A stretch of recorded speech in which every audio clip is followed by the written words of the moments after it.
So what do you guys want to talk about today? Ba-da-ba-ba-ba. Hashbrowns. Oh. You know what I like about Hashbrowns? I like the Burger King ones, the little ones. All crisp, less potato. Yeah, definitely. I like that too. Although, if I go to Burger King for breakfast, I've really set myself up for the rest of the day. Like, there's no coming back. there's no there's, Do you like there's the no Dunkin' leaving ones? the house. Dunkin'? They're Yeah, tots. Dunkin' are similar.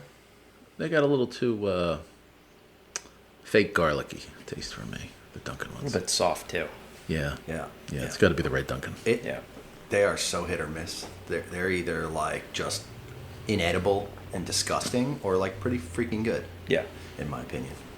But McDonald's are the best. All right. Play us in. No Vacancy is the self-storage podcast that pulls back the roll-up door on the industry's most outrageous stories, toughest challenges, and unexpected laughs.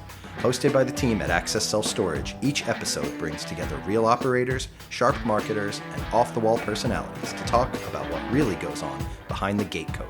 From crazy tenant tales to hard-won lessons in customer service, it's raw, unfiltered, and a little irreverent, just like life in storage. It's really warm in here. It's so hot in here. Just a bunch of dudes. It's like It's a bunch of 98.6s just sweating it out. Feels like we Feels should be like- having this conversation with just towels wrapped around our waists and sitting in a steam room, just sweating it out, boys. Just sweat it out. Yeah, next time. Maybe next time. Marketing's great. I think marketing's good because I think you get to put people in places that they really enjoy. Like, out marketing, I think, can really be fun if you have the right team in place to do it for you. I mean, we just sent that one team to, where did we send them? Baseball? Oh, yeah. Who was that? And what did they do and where was it? Help me, please. That was the Somerset Patriots. That was the Florham Park Hornets 8U. My son's team. That was a great time. And it definitely gets the word out about our businesses. We should be doing a lot more of it too. But we had a table there also, right? Like, we're not only just supporting the baseball team. We're not only supporting the youth baseball team. We're actually supporting the Patriots. I guess the themselves. New York Yankees, right? Yeah. It's their get out. It's their AA affiliate, so you get really good baseball when you go there.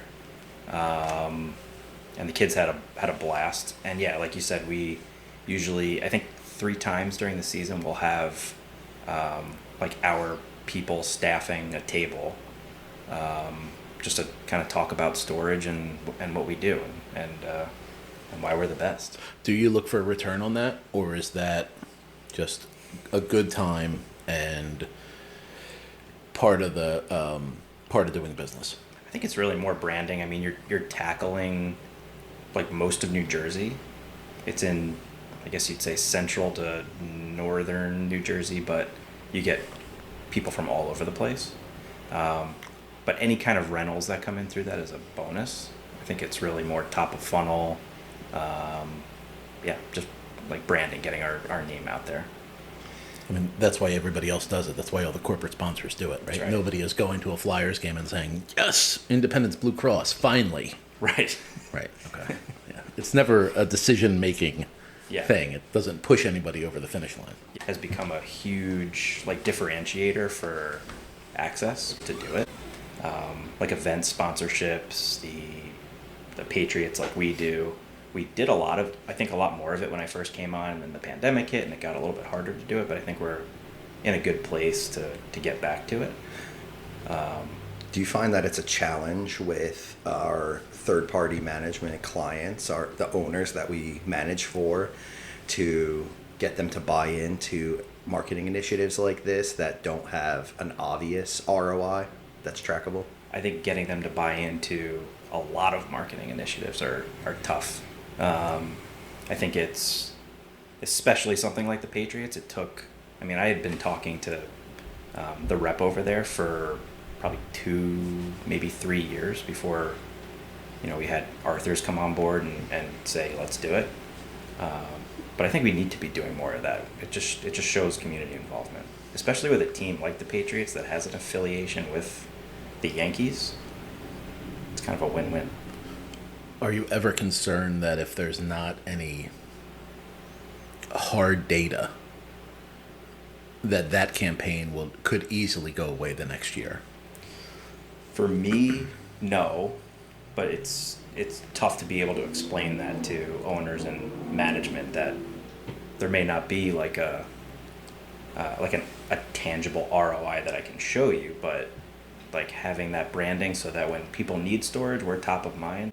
The thing that I like in general about marketing, maybe this is like super inexperienced or very high level thought about it, but I think it just gives the wider base of people in our communities or in our broader markets insight into the sort of the personality or like the soul of our company, it kind of in a way can show more than just, hey, we have storage units available for rent. But if we are, it's an opportunity to use creativity or just to show a little more insight as to like who we are. Yeah, definitely. What's your favorite kind of marketing? And if you had all the money in the world to do this, what would your first thing be? You want to make sure that your website is like up to date. It functions by today's standards. The user experience is great from start to finish. We get the tenant from where they start to where they need to get to make the reservation or rental pretty quickly and easily.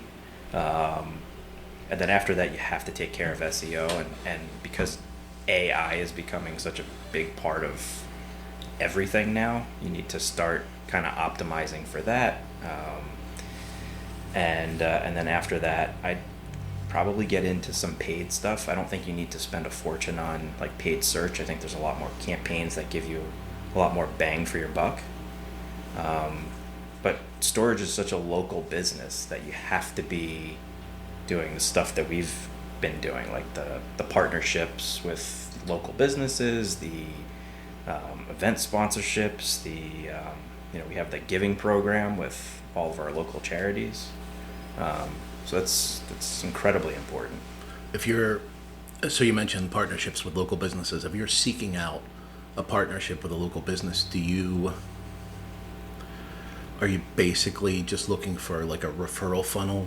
You're identifying businesses that may be specific or have specific contacts who are looking for people like us, and if that's the case, are you willing to give a little something away to introduce that program, or what is the strategy behind something like that?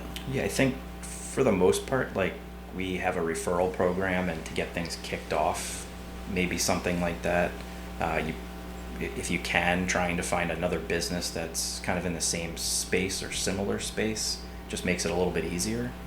I think the idea of like that shooting for the stars marketing campaign, like what's the thing that if, obviously budget matters to some degree, right? Like our marketing dollars are allocated by location for each client that we manage, whereas bigger brands that have 200 plus locations say like they can obviously pull into a pool, and there's probably more value for them in like the wider spread name brand recognition for the whole company. Sure. Whereas for us, when we're managing even one-off brands that have a single location with their own name, it's a whole different kind of thing, right? But I'm thinking about when we went to the spring SSA conference in Orlando this year, and the keynote speaker, his name was H. Michael Schwartz, founder, chairman, CEO from SmartStop Self-Storage, who's a self-managed REIT. They have like 200 plus locations across the U.S. and Canada. They're in 22 plus states. They talked a lot about, he talked a lot about, like high level, like athlete sponsorships. They put their branding on, UFC fighters' trunks and like Formula One racers and stuff like that. And, like obviously that's out of reach for most operators, probably ourselves included, but let's have fun for a second and say, if you could say, hey, all right, we are a huge company.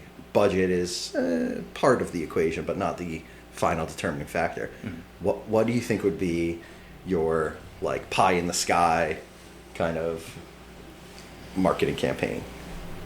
I think partnership campaigns like that are always fun and interesting. I think we'd have to have the right fit. I think for, what was his name? Michael Schwartz. Michael Schwartz. I think for him, I think he had a kind of vested interest in like Formula One racing and stuff like that. So for me personally, I think more sports teams, you get so many eyes on that from a digital standpoint and an in-person standpoint. I think that would be a pretty good start. But I think because our industry is so far behind from a technology standpoint, I think a lot of what I would spend some of that newfound money on would probably be, updates to our website, having a cart that just kind of like stays on the side with you the whole time, sort of like an Amazon. Or, you're so practical. Yeah. Or just like things like that the industry is now starting to kind of get into, but we're really not there. Like for cart abandonment stuff, that's standard everywhere. And we have a workaround with our agency that we like have it, but we had to build something out. So you're really focused on customer experience. 100%. And I think in our industry you have to be. Yeah.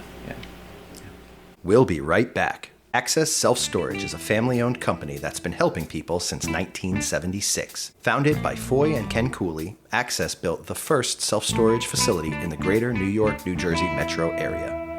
The company has grown to serve the entire Northeast from New Jersey to Maine, earning a reputation for experience, reliability, and community commitment, specializing in third-party management. And now, back to the show. So you mentioned referrals earlier. We have a referral program. We offer anybody $55 if they bring somebody new in.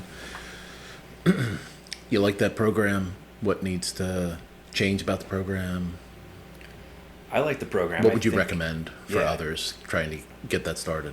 I think a referral program is great. I think paying $55 to get a new customer to come in is pretty good from an ROI standpoint, especially if you're keeping an eye on your like customer lifetime value. And for us, it's significantly more money than the $55 it's costing us to bring someone in. I think it would be cool to build out, and we've spoken about this before, building out like a customer loyalty program where if they hit certain benchmarks, they achieve certain things. So maybe a month's rent for free, and they could have been storing with us for 2 years at that point. But because they've done a few things, like they've achieved this, like not unlike what the hotels do, where you can just have rewards kind of add up and then you get maybe like a free night or 2 free nights or whatever. From a marketing standpoint, what would you like to see us doing more of? I think Chris and I both try to often keep an eye on other industries that have exceptional customer experiences. I think our industry is not typically known for that on the widespread, right? Like it's kind of more commoditized in the sense of like, hey, you're renting this room full of air, this empty space out, and a 10 by 10 is a 10 by 10 is a 10 by 10 in a lot of people's eyes. But I think we also know, like you mentioned hotels as a sort of an obvious kind of comparison to self-storage. A lot of the way they do business, renting space out, is similar to how we do it, right? The game is fill the empty rooms as much as you can. Yeah. But I try to look outside of the obvious comparisons, and I mean, think about companies who just are absolutely nailing customer experience in their space, and whatever that is, and how do they do it? Why do they do it? Chris shared a video with us recently that just I don't even really know the context as to who the speakers were, but they were Chewy.com. Right. They were talking about the example of Chewy.com, and you forget to cancel your auto ship of dog food when you lose a pet, and how that touch point for them is such a key in building brand loyalty and improving the customer experience by just recognizing this common event that likely happens in their business all the time. Somebody's lost a pet. Every day. Has to call them and say, hey, I need to cancel my auto ship because my pet died. And the speaker that we heard on the video said that they have a built-in process. It costs them maybe $25 per account. Within a day, they cancel your shipment, no questions asked. They refund your last payment. They tell you to donate the dog food somewhere to a shelter or whatever. And the next day, they're sending you out a sympathy card or maybe a bouquet of flowers to say, hey, we're so sorry about the loss of your family member, your pet. It's such a good lesson in businesses that have that. We have that too. Deaths in the family or tenants that have passed away. That's so relevant. And that's really what their key takeaway was in the conversation that we listened to was identify those points in your business, because every business has them, and it's an opportunity to. It's actually one of our fundamentals, right? Deliver legendary service. You build loyal followers rather than just doing the bare minimum to service your customers, right? And so. And we do that in some ways. I mean, we've done actually that. I think it was Long Island City where a customer was 30 years our customer, and I know that's a really long time, but I think we should look at that. No matter how long they've been at a customer, doing something for them, something for that family, quickly and immediately. Whether it's sending flowers or a sympathy card, something like that, immediately, just so we know we have a relationship or had a relationship with this person, and one way or another, it's a good thing to honor them and honor that relationship. I think it's just a great thing about our company culture that has existed probably since before any of us have been here, and will probably persist after all of us are gone, hopefully. And just making sure that our frontline managers even have the ability to, with a quick phone call, get an approval for something like that and say, hey, this feels like the right thing to do, just as a person, as a human, right? They were loyal to us, and so therefore we kind of owe them this. And even if it means sacrificing essentially that last month's rent payment or a $50 spend on sending flowers or a card, right? It's easy for us because of the size of the company we are, and knowing that we've got a team of people who are dedicated. They're locked into this as their career. They want to be there. They view their whole entire business as a service to their community and to their base of clients. They're so connected to each one of them. It's remarkable. It really is crazy. I like the weird in marketing. I've really liked that's interesting. Not going to move any needles, but I really liked when Wendy's was doing their Twitter campaign or X campaign where they were just talking shit about everybody. It's hilarious. That was great. I really love that. I think they've still continued that. Oh, really? From what I can tell, the closest to that in our industry, that cutting edge, is Manhattan Mini. Yes. Their campaigns are amazing. They are amazing. Have they continued? Are they still using that same marketing company with the transition? I think so. I think when, not to get political, but when Biden and Trump were running, they had all their billboards that were focused on that. And now they're doing, I guess you would kind of consider it like an experiential marketing campaign where they have, I think I told you guys about this, one of their bigger units, maybe a 10 by 20, 10 by 30, maybe even bigger, that they're doing stand-up comedy sets in. They're filming it. They're putting it out on social. It's I did not hear that. That's a great idea. Yeah, it's awesome. So I think for us to answer, I guess to go back to your question from before, if I had some money, I think I would put it towards some event-based guerrilla or experiential marketing for us to try. And I had an idea for us to do an escape the room. We set up one of our units. We have maybe a professional come in, set up a room at this location here, maybe one in the north, one in the central, one towards south, and we open it up for a Saturday or for a couple of weeks just to get people coming through. Sure. And I think that would be kind of. That's a great idea. That's a really fun idea. Yeah, it's a really I'm thinking around Halloween, of course. Something like that. Yeah, that'd be cool. A little slower Yep. at the locations. That's a great idea. My youngest, she was in art class after school at this barn. It's called Art in the Barn, and it was going really well. About 6 weeks ago, we got a call and said, "Hey, we'd like to put her artwork on this art walk." And I said, "Okay, what's the art walk? What is required?" So they said, "Oh, you just need to frame the art, and the local hospital has this dedicated area on the first floor, and they call it the art walk. And every 8 weeks, a new artist or art school gets to take residence, so to speak, on the art walk. And they have all of the paintings from the kids in this case and the teachers hanging on this long corridor." And I thought, well, that's something. That's awesome. If we can establish at a location where maybe there's more foot traffic or maybe there's more interior corridors, where we could do something like that and just every 6 to 8 weeks reach out to a different entity to see if they would be willing and able to install their gallery, so to speak. That's such a great idea. So in this case, they made all the kids buy a frame. Okay. And the teacher installed the frame. So well before they got to the place. Mm-hmm.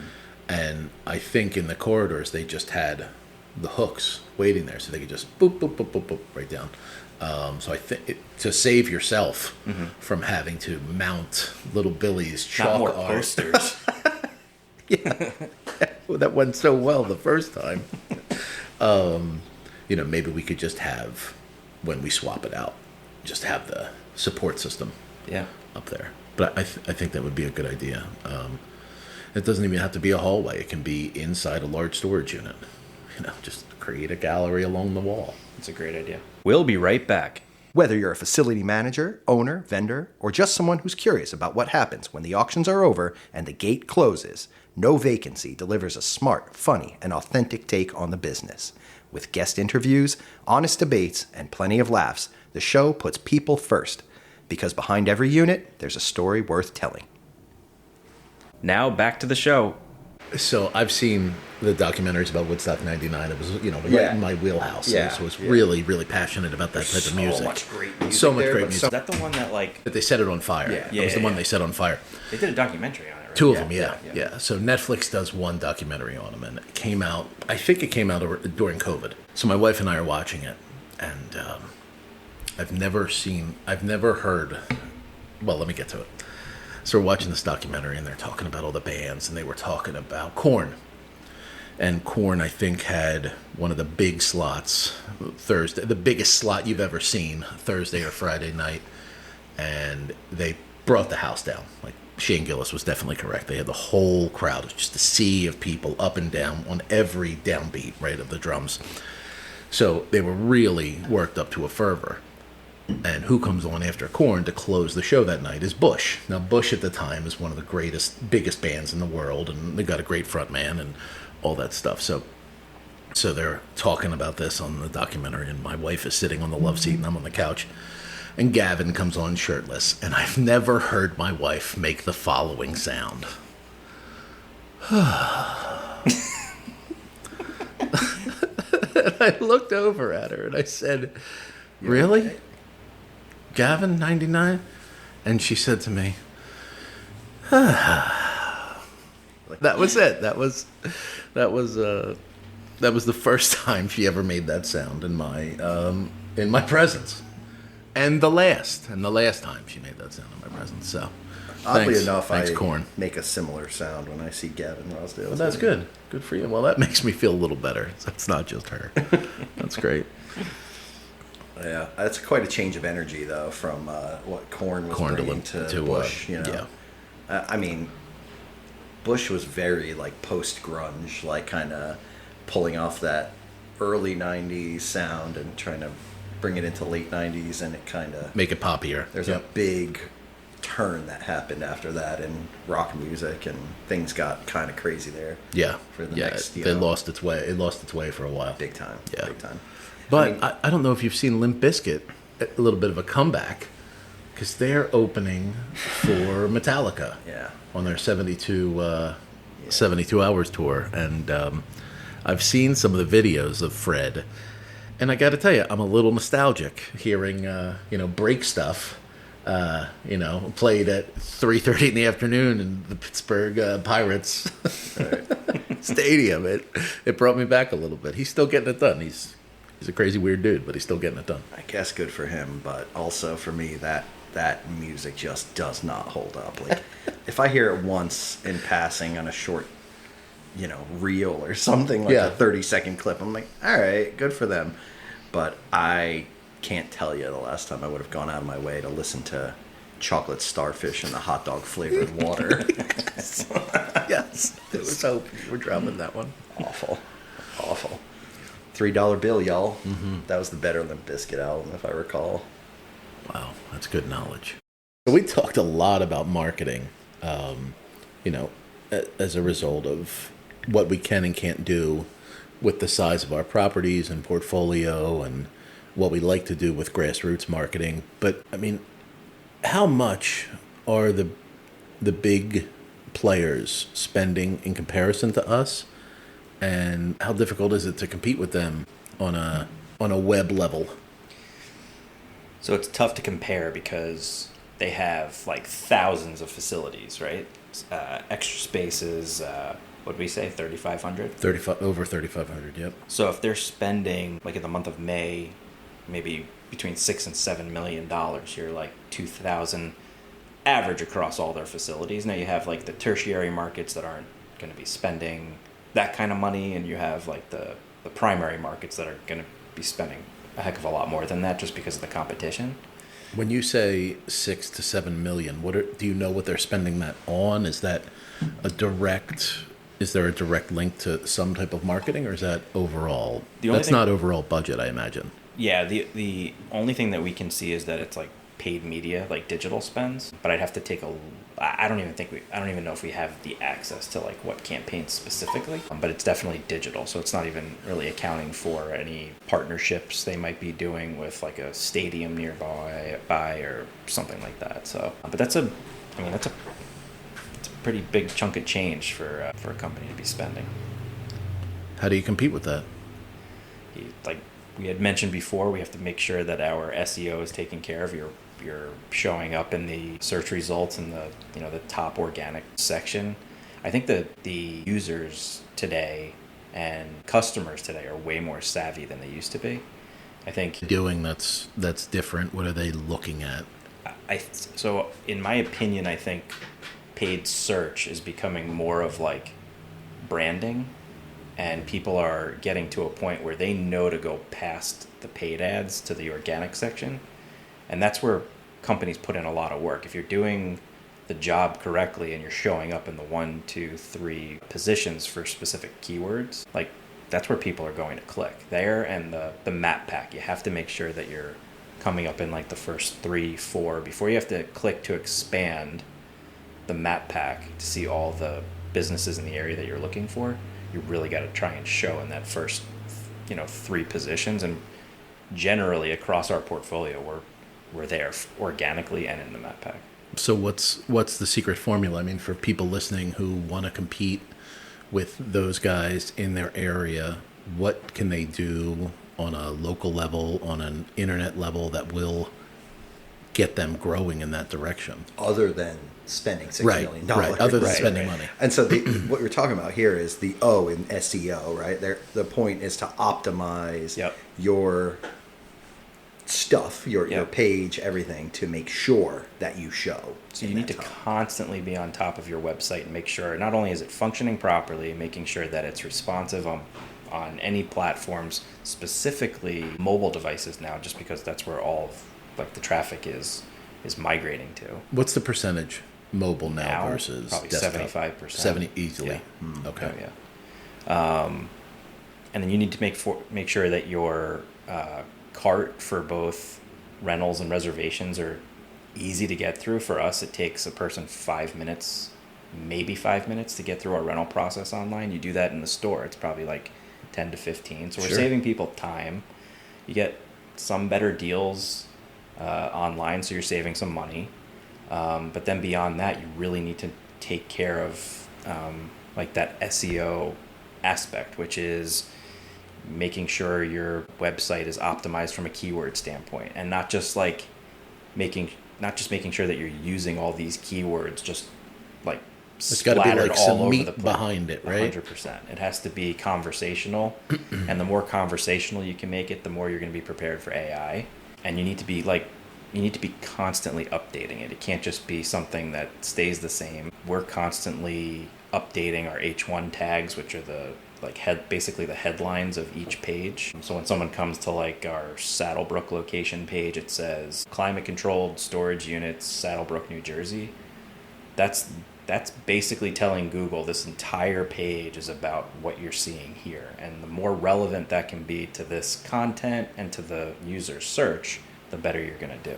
So we need to just regularly be updating that. Does update in this case mean changing it? Changes to, if you have an about section, making sure that like landmarks are being mentioned, because that's gonna put you in like, it's a hyper local approach. We all know that it's like 3 to 5 miles. Maybe it's a little bit bigger than that if you're in a more rural area, or it's a little bit smaller than that if you're in a more urban area. But this is a super local business, so you need to like capture that. And there are definitely ways to win against REITs. Even with spends, there are ways to win. You don't need your ads running all day, every day. Like, see when the traffic's coming to your website. If it's coming to your website at 10 a.m. to 12 p.m. and then again at 3 p.m. to 6 p.m., just day part it. Have your ads running from 10 to 12 and 3 to 6 or 3 to 7. You don't have to have it running all day. In your experience with that type of research at one location or the whole portfolio, what is the high traffic? It's not the same everywhere. It really isn't. Yeah. I mean, I think we have locations where people are comfortable coming maybe a little bit more after hours. We have access hours across the board. And then we have, customers that like want to see the manager and want to be here when they're there. And if they can get over to the facility during lunchtime, awesome. But yeah, no, it changes on a location by location basis. But people can track that. They can, if they have GA4 set up, they can see when all this traffic is coming to the website. Or you can, in your FMS, you can take a look at what times these rentals are coming through, and use this data to plan out a good marketing schedule with your ads so that it's more efficient. We'll be right back.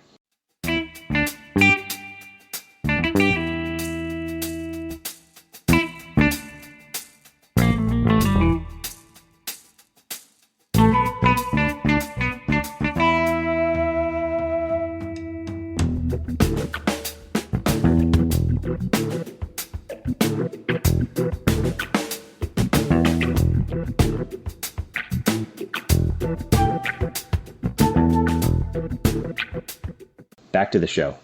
To go with the reviews. I don't know why. It was just my thinking, like, I don't need to read these reviews. But then we had one horrible hotel stay. I was like, well, wait a minute. There's a whole website based on good and bad hotel stays. Why am I not using that tool as a consumer? Yeah. Is it the same in self-storage? If so, is there a way that you identify how to push reviews, and is it the same in every market? Sourcing reviews is pretty much the same across the board.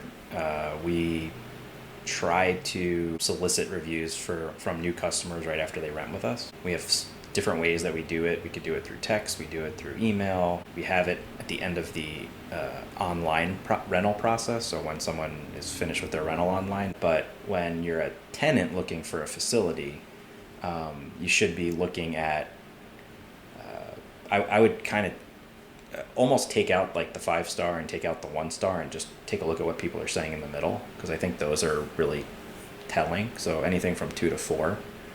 And if a facility has thousands of reviews and they're sitting at 5 stars, Yeah. something's a little off. I mean, nobody's perfect. For myself as a consumer, I know the two things that kind of pop into my head as the purchases or experiences where I'm most inclined to check reviews first are, you mentioned hotels. That's a big one for me, especially if I'm going to a city that I've not been to before, or just a new place. I'm always checking that. And even locally around my house, I'm constantly looking at restaurant reviews. Yep. Anywhere even if it's places I've been, for whatever reason, I'm just finding like that. I like to hear the feedback from other consumers. Sure. I mean, it's a great barometer to see if you're off or on or right on the money. Is my taste good or not? Right? Like, I love Maybe that it's place. me. Why does it have a 3.5? Right. Those are delicious tacos, whatever. But I can't think of, aside from those two, I can't really think of another application that suits the need more than self-storage. I mean, I think that for our customers, anybody who's shopping for this service, it's a great indicator for what type of experience people have. And we've talked about this for years as part of our kind of company training, and just making sure that our frontline staff have it as top of mind, that it's the reflection of the customer experience. Let's talk about the situations when it goes wrong, where we have the Karen or the keyboard warrior who had, for whatever reason, perceived or accurately so, had a bad experience. Something went wrong, and they want to air their grievances for the world to see online. What do you think is the best way to approach those? Carefully. Very, very carefully. Yeah. I think it's important for each company to dig into like what the issue was, research who the person is, where they stored, what that issue was that they were having that made them leave a 1, 2, 3-star review. Make sure you respond to the review within 24 hours. Google keeps an eye on not only your responses, but how quickly you do it. Before having Deja come on with us, we were at like maybe 72 hours on average that it took us to get back, and now we're just under 24 hours, which has been awesome. Like it kind of elevates us that much more. So just make sure you're responding, make sure you're digging in, and then reach out to the customer. Make sure that I think in most cases when we've reached out to customers and we've showed them that we're willing to work with them and care, I think in some instances they're happy to change the review. They just want to make sure that they're heard and their issues are going to be taken care of. But you're not always going to see that happen. But I think future tenants that are looking to come in, if they're seeing that you're having that kind of a connection with your customers, in a sense that you're like willing to go that extra mile to do whatever to make the situation right, like that goes a long way. So you don't think that the appropriate approach is to just say, everything's great, our facilities are great, we run top-notch facilities, don't worry about this, don't look behind the curtain, pay no mind to the wizard back here. It's I correct. Yeah, that is not that is not. But don't use canned responses. So like right. to kind of piggyback off that, you don't want to use canned responses. And there's a lot of like platforms that offer like auto-generated responses that are they sound pretty canned. If you have the ability to edit those, please edit them. Make sure they're personalized to who you're responding to. It addresses what they're talking about. Don't just set it and forget it. We'll be right back.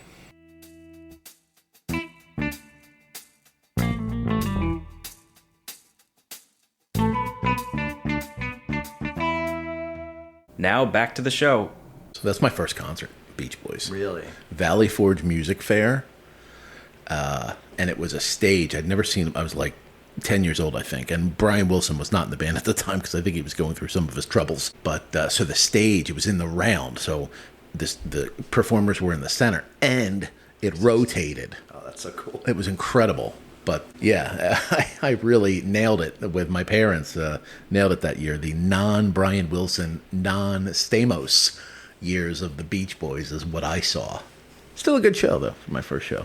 I had an opportunity to see the Beach Boys. I had festival tickets, and I guess it was Here Now in Asbury Park in 2020. Pearl Jam was headlining, and it got canceled due to COVID. And so they rebooked for 2021, kept the headliners stayed the same, but the Beach Boys must have had a conflict, and they did not come back on. So I was there 2021 and 2022, and I think they returned in either 23 or 24, and I did not go. So yeah, one of my missed opportunities there. I definitely was interested in seeing them, especially on the beach. Yeah. I mean, they are still around. Stamos are still going hard with Mike Love. Yeah. You know, certainly not the same guys, but when you have 36 songs, either with the Ramones with punk rock or the Beach Boys with surf rock, that are 3 minutes or less, and half the country knows them, like there's something to that. Yeah. They were brilliant. What was your first concert? I was hoping you were going to go there. Yeah. Honestly, it's a little crazy, but it was at the Electric Factory in Philadelphia. Great place. I was probably 15 years old. Nell Franklin Music Hall. Yeah, right? yeah. And it was one of those crazy early 2000s heavy metal shows. It was the headliner was Static X, Wayne Static. And Yes. and the two other bands who I was interested in seeing there were Soulfly and a band called Soil. No, Soil, I don't think I've ever heard of. No one would need to hear of them, but at the time I was pretty excited about it. And Soulfly was really cool, very intense, just that heavy. They're South American of some sort. I don't remember what country that those guys are from, but I was way out of my element. I mean, that was intense. Lots of big, bald-headed dudes with beards, and I was like a 15-year-old kid just trying not to get killed. So how did you get that? Like, the Electric Factory from your house is quite a ways. How did you get there? You weren't old enough to drive, right? I had a friend who was 17, had just gotten his license, and we drove into Philly and went to this concert. And I cannot recall how my parents signed off on that whole situation. Looking back at it now as a parent, I'm like, yeah, my kid would not be doing that. But it was a different time. Yeah, but those are formative events, though, too. Like, when you're off on your own and you're like, oh, my God, they're letting me go to this city? Right. I've never been to a concert before. I'm going to hear this explosion of sound. Nothing as loud as I've ever heard. You know, I was 20 plus years. We attend a Vistage seminar together, and when you said that your hobby was live music and taking the family to live music, I was like, that was a really brilliant answer, because it is. It's a great hobby. It's one that nobody really thinks about, but it's an awesome hobby. Yeah. How about you, Rockoff? When I was a kid, maybe a tween, my parents took me to a Neil Diamond concert. Oh my God! Yeah, which was That sounds incredible. Neil is awesome. yeah, which was a pretty cool concert. I don't remember where it was. I don't remember. MSG. Neil Diamond, MSG. Neil Diamond So, at MSG? Yeah. Yeah. Oh my God! Did you know any? You said you were what, 12 or 13? Did you know his songs? A little bit, because we used to watch the movie Jazz Singer. Oh yeah, sure. Neil Diamond? It's great. So, it's a like, great soundtrack. Yeah, so we used to. Come to me, come today. Yeah. Crackling roses. I love Neil. Love on the Rise. Ain't no surprise. Yeah, no, I don't remember the concert. Like, I remember him in front of me singing and dancing around, but I don't remember like too much about it. But thanks for listening to No Vacancy. Lock it up, and we'll catch you next time. You lock it up. You lock it up. You lock it up. Lock it up. Lock it up. If you liked what you heard, our episodes are available wherever you stream your podcasts.